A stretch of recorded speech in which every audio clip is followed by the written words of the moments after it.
On est bien conscient de ce qui se passe dans le transport routier entre Douala et Bangui, entre Yaoundé et Libreville. Ce n'est pas toujours évident de circuler, autant pour les hommes que pour les biens. Il a donc été mis sur pied ce qu'on appelle Observatoire régional des pratiques anormales sur les principaux corridors de l'Afrique centrale. C'est un outil qui permet justement de rendre normale la circulation sur les principaux axes. Et nous avons la possibilité d'échanger avec le directeur général de l'ICA. L'ICA, c'est l'Institut sous-régional des statistiques et d'économie appliquée. C'est au sein de cet institut qu'est basé le projet en question. Merci beaucoup, monsieur le directeur général, de nous accueillir. On voudrait bien comprendre, le projet, on dit il est financé dans le cadre du programme d'appui à la gouvernance des infrastructures régionales et nationales en Afrique centrale. Il est financé par l'Union européenne, mais on voudrait comprendre, c'est quoi cet outil? Alors, je vais d'abord vous dire que les pays de la CEMAC, comme vous le savez, parmi les 6 pays de la CEMAC, il y a 2 pays qui n'ont pas accès à la mer.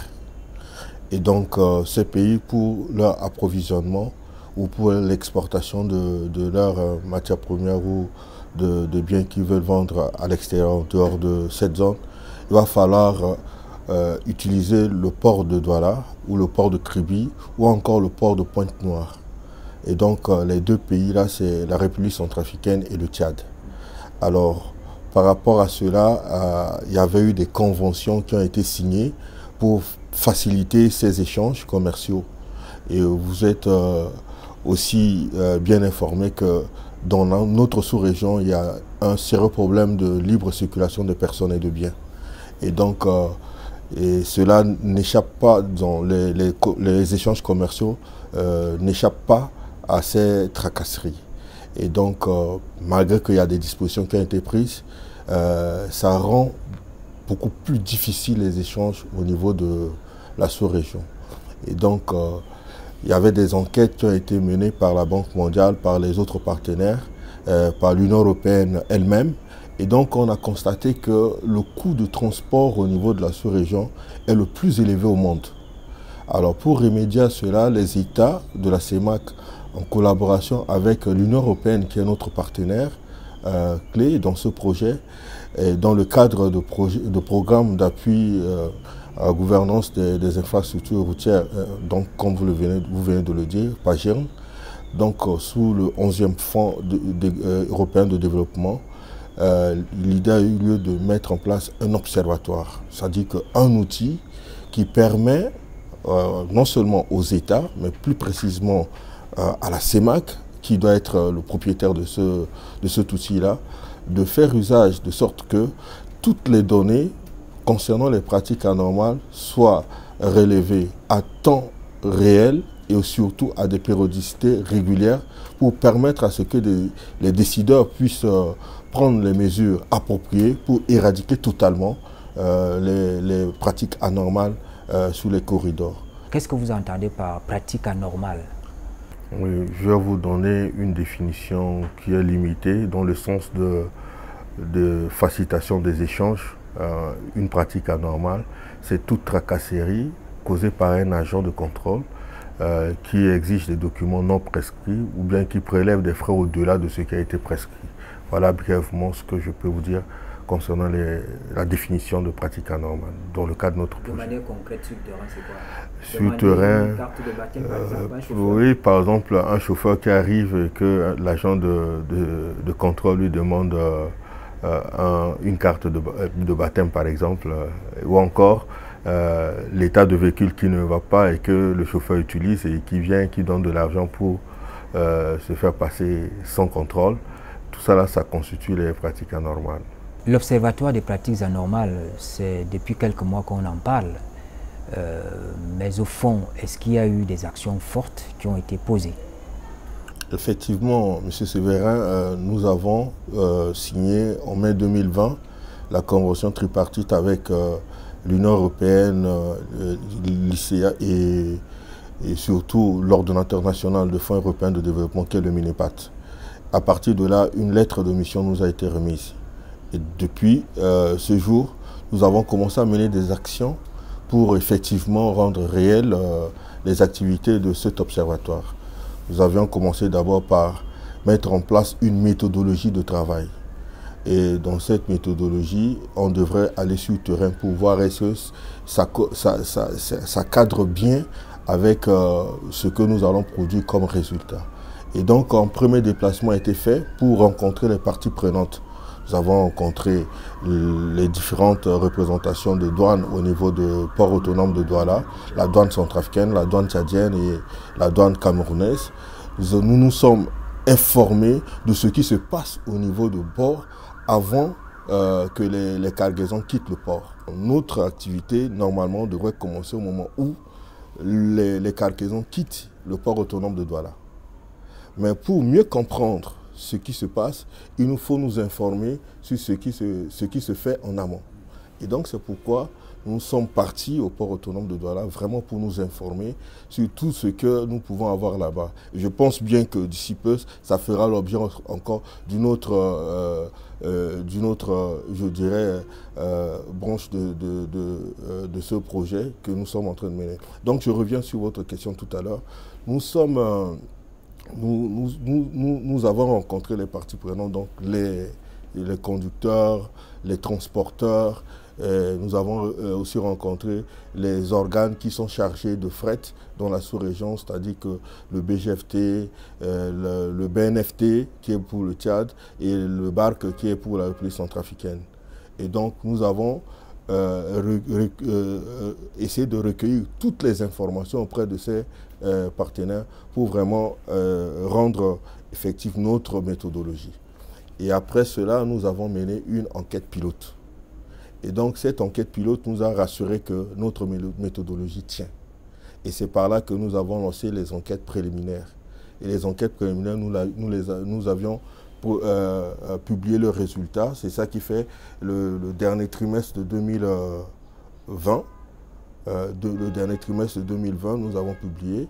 Et donc tout le long de l'année 2021, nous avons encore publié.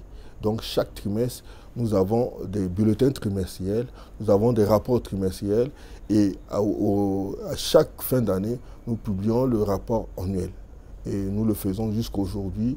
Il y a beaucoup de résultats qui ont été publiés et les parties prenantes sont entrées en possession de ces données. Le tout n'est pas de rassembler des éléments, d'avoir des informations telles que vous les avez. La question la plus fondamentale, c'est de savoir est-ce que les décideurs politiques tiennent compte des résultats de vos enquêtes sur le terrain? Effectivement, les décideurs en tiennent compte puisqu'il y a des recommandations qui sont remontées à leur niveau. J'allais vous dire que pendant tout ce temps, nous organisons aussi des ateliers nationaux et des ateliers régionaux. Et lors de ces ateliers, il y a des recommandations qui remontent au niveau des décideurs.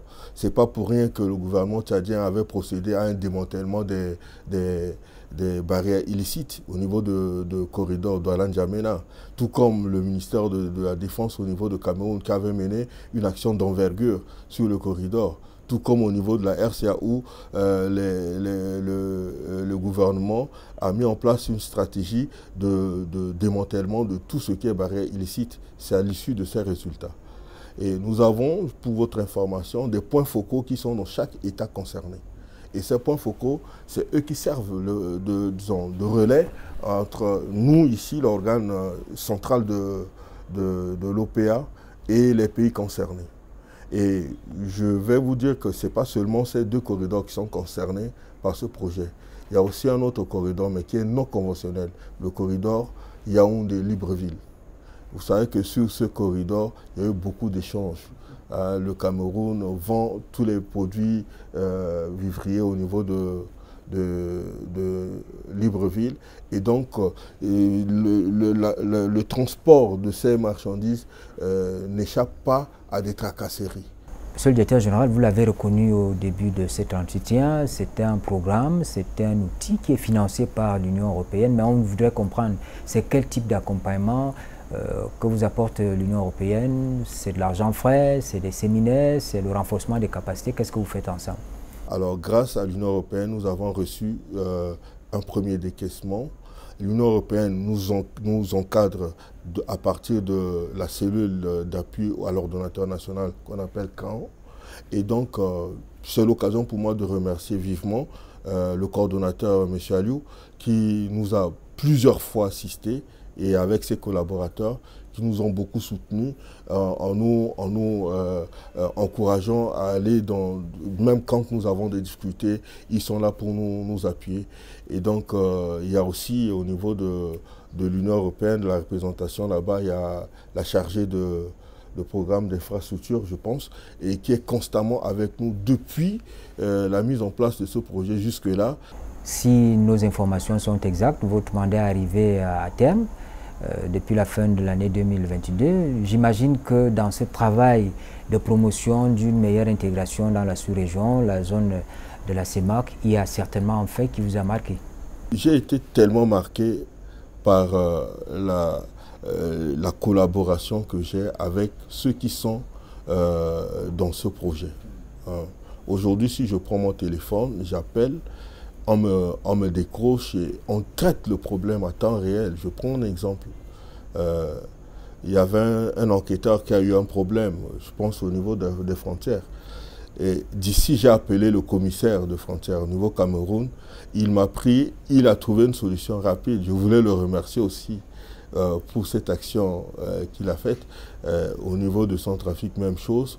Au niveau de N'Djamena, même chose. Sans ignorer la disponibilité surtout du coordonnateur de Caen, qui est vraiment très disponible à nous encadrer, à nous accompagner dans le cadre de ce projet.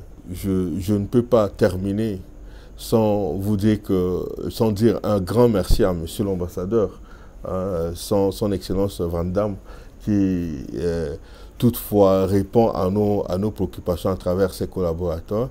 Donc il a été personnellement à la télé que nous avons organisée l'année dernière. Il a pris part, il a fait un discours, c'était merveilleux. Donc merci une fois de plus pour ces accompagnements.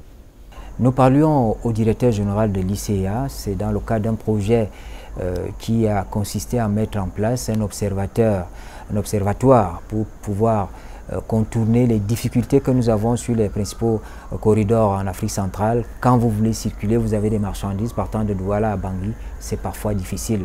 On a bien voulu faire le bilan des activités de cet outil qui permet une meilleure intégration en Afrique centrale. Mesdames, Messieurs, merci de nous avoir suivis. Bonne suite des programmes sur la CRTV.